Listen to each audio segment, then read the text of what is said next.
Dwayne Haskins has been released from the Washington football team. It's been pretty tumultuous, at times pretty ugly. Of course, we know he lost his captaincy due to COVID protocol misses by going to a strip club, a la James Harden. But it's honestly, like, I'll be honest, it's fairly depressing for both sides that this move had to be made. He should have played much better.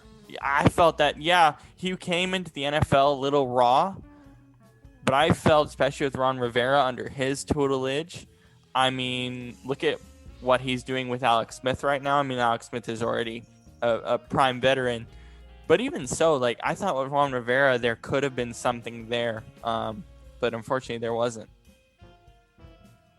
Yeah, I was always hopeful and optimistic that maybe he would, improve, and he still could, depending on where he ends up, or if he gets a shot to start. I don't know how likely that is at this point. But realistically, in the back of my mind, I didn't think it would happen. I didn't really see him taking a big step forward. And it is kind of sad because, I mean, I feel like it was kind of a strange situation where he didn't have much experience, and he was drafted by this. I mean, he only played 14 games in college. 15. Yeah. And so, bringing him from an amazing team also in Ohio State. Yeah. And throwing him into a terrible team last year. And saying, and then, midway through the season going, okay, you're going to start now. When he wasn't ready. He was not ready. I mean,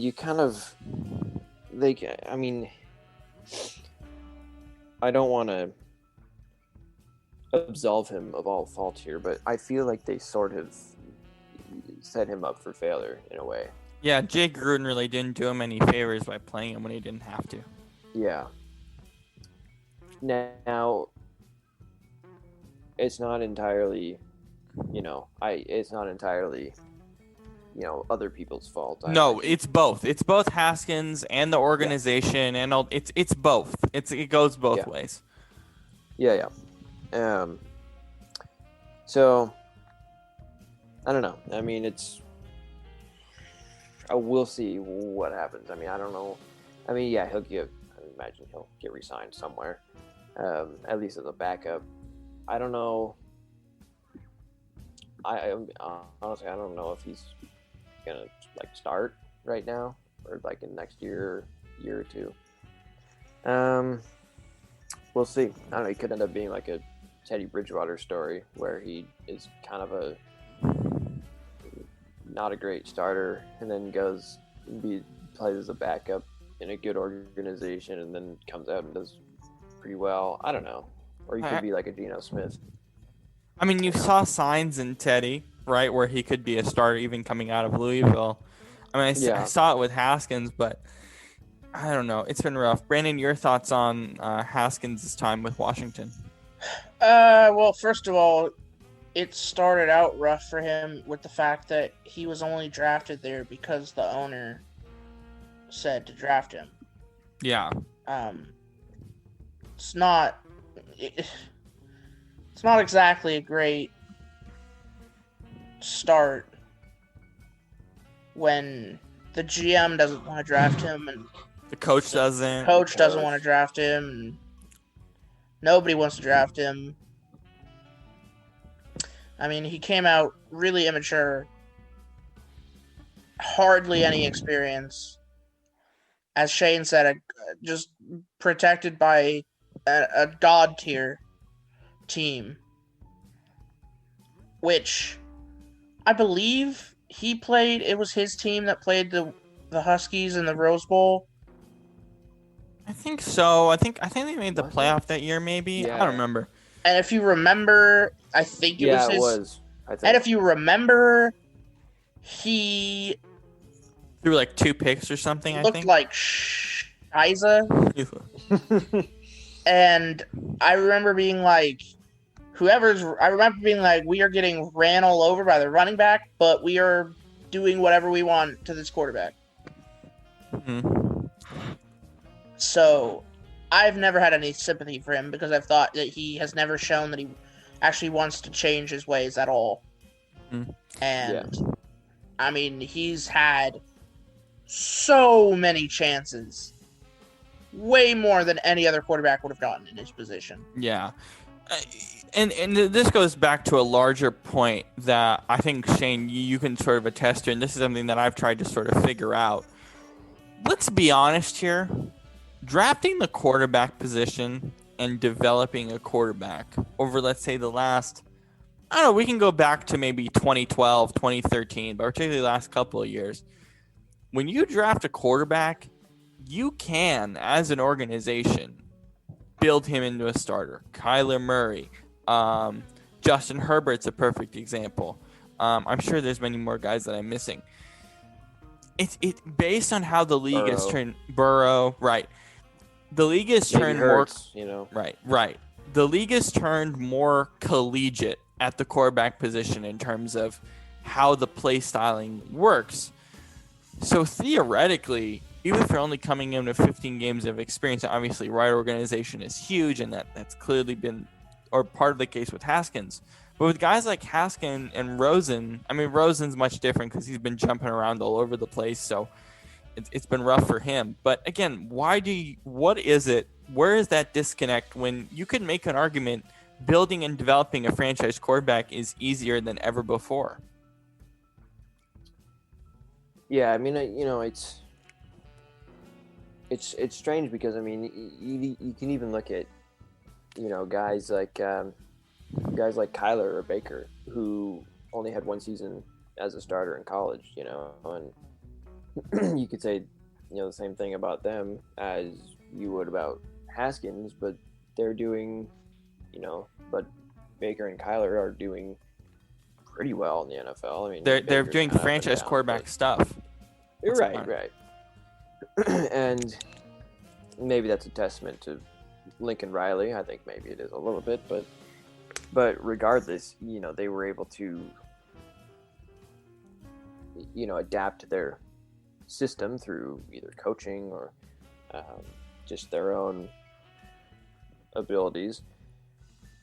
And I think a lot of it has to do with the fact that you need the right coach, which I feel like they have with Ron Rivera.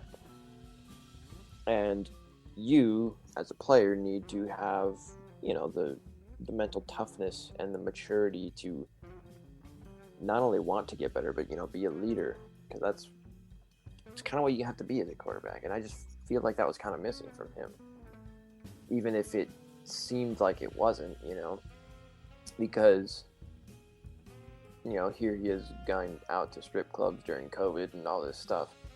And it's like, what are you doing? You know what I mean? That's like, that just shows to me that, like Brennan said, he doesn't really want it. You know what I mean?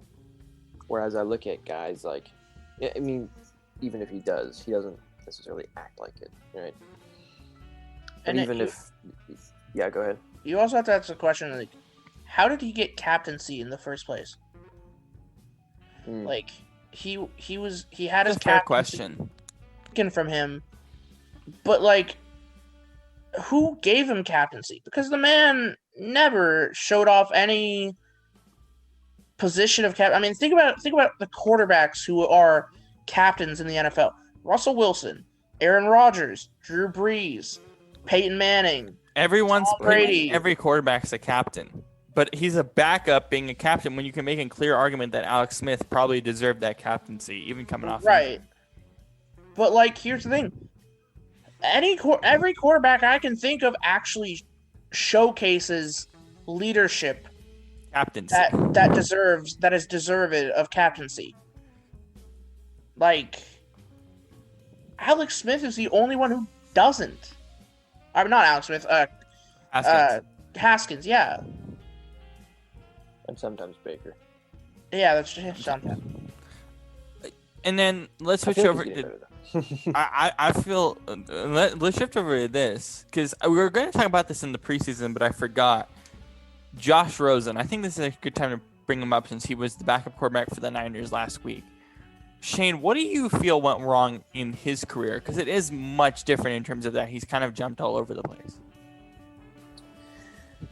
Yeah, I mean, Rosen's an interesting case for me because, like, it's no secret. I never really was high on him to begin with.